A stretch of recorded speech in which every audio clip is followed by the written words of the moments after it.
People do really say the darndest things to me. I left work yesterday and went over to the closest polling place near where I live to cast my ballot in the primary election here in the city, and they were bored, which might explain the conversation into which I was drawn. A lot of details that don't matter, but at one point I made a comment, and she says to me, "Well, like we'll just have to ask your wife what she thinks about that." And I said, "Oh yeah, do you know who she is? Because I don't know who my wife is." And she, of course, then discovers that I'm not married. And then this happened, which I did not expect, especially at a polling place. She said, quote, "Coming from a woman, you're probably better off," end quote. It's very interesting. I wish I had a recording. It's illegal to record in polling places, not because I want to record the polling place, but to prove that things like this happen to me. Because people say the darndest things to me. And aside from the fact that I'm a terrible liar, it's very difficult to believe them without corroborating evidence. The likelihood that a stranger in their very first election would say this at a polling place to a private citizen who is there to vote is actually pretty small. I don't know where she was coming from. I don't know. She didn't know a whole lot about me. In fact, because of things that are not relevant to this video, she was actually unable to see my identifying information by law. She's not allowed to see any of that. And that just made her intrigued. Um, and so she's probably a little flustered. But it was interesting to hear it come out of her mouth, uh, partially because I've heard it from other people. I have a female friend who lives in Florida, no relation. I refer to her as my little sister. I help her from time to time, and we've been friends since when I was married. I went to a self-help group, the equivalent of Alcoholics Anonymous, because my wife was verbally and psychologically abusive, and she was there because her parents were verbally and psychologically abusive. So I've known her for 20 years. And so she's also told me previously, why do you want a wife? Women don't like each other. Why would you want one? It's interesting to hear people say these things to me. It's also interesting that when I go to church, none of the leadership says anything to me about being married.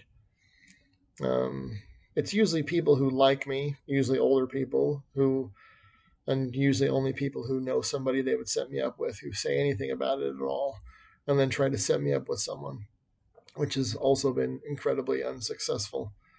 It's just interesting to hear these things from time to time and be reminded that even people who don't know me understand that there is good reason why I ended up where I've ended up.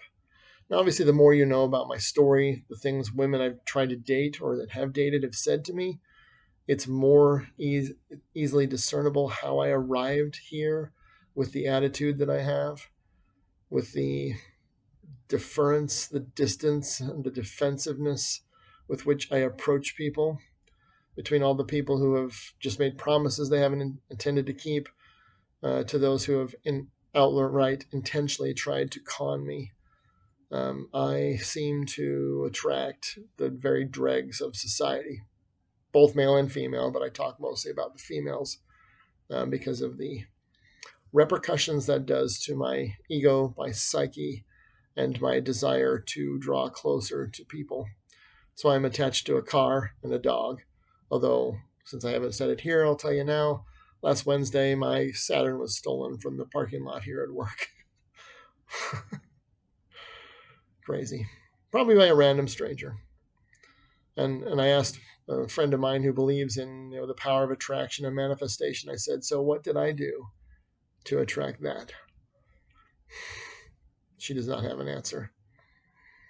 Sometimes bad things happen to people because there are people who like to do bad things. I don't know if they're bad people per se, but they certainly are drawn to one side more than the other, or maybe just in the circumstances. Hard to say. But it's interesting to watch people dragged into my life in a totally random encounter and say the things they say to me and do the things they do to me.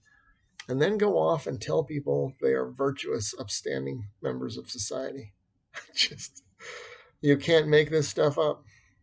My life is truly stranger than fiction. So without further ado, I will go ahead and pre-advertise, it's not finished yet, my autobiography, also to announce it and trademark it, copyright it, whatever. You're a Great Guy, but Lessons Learned from Rejection, the autobiography of this channel. Because my life has taught me a lot of things I wish were not so. I wish this woman was wrong. I wish there were throngs of women out there who were worth getting to know and who would elevate my life in a positive way. And I'm not saying there aren't a lot of great women. There just don't seem to be that many great women for or who are interested in me. And that's okay. I'll do just fine.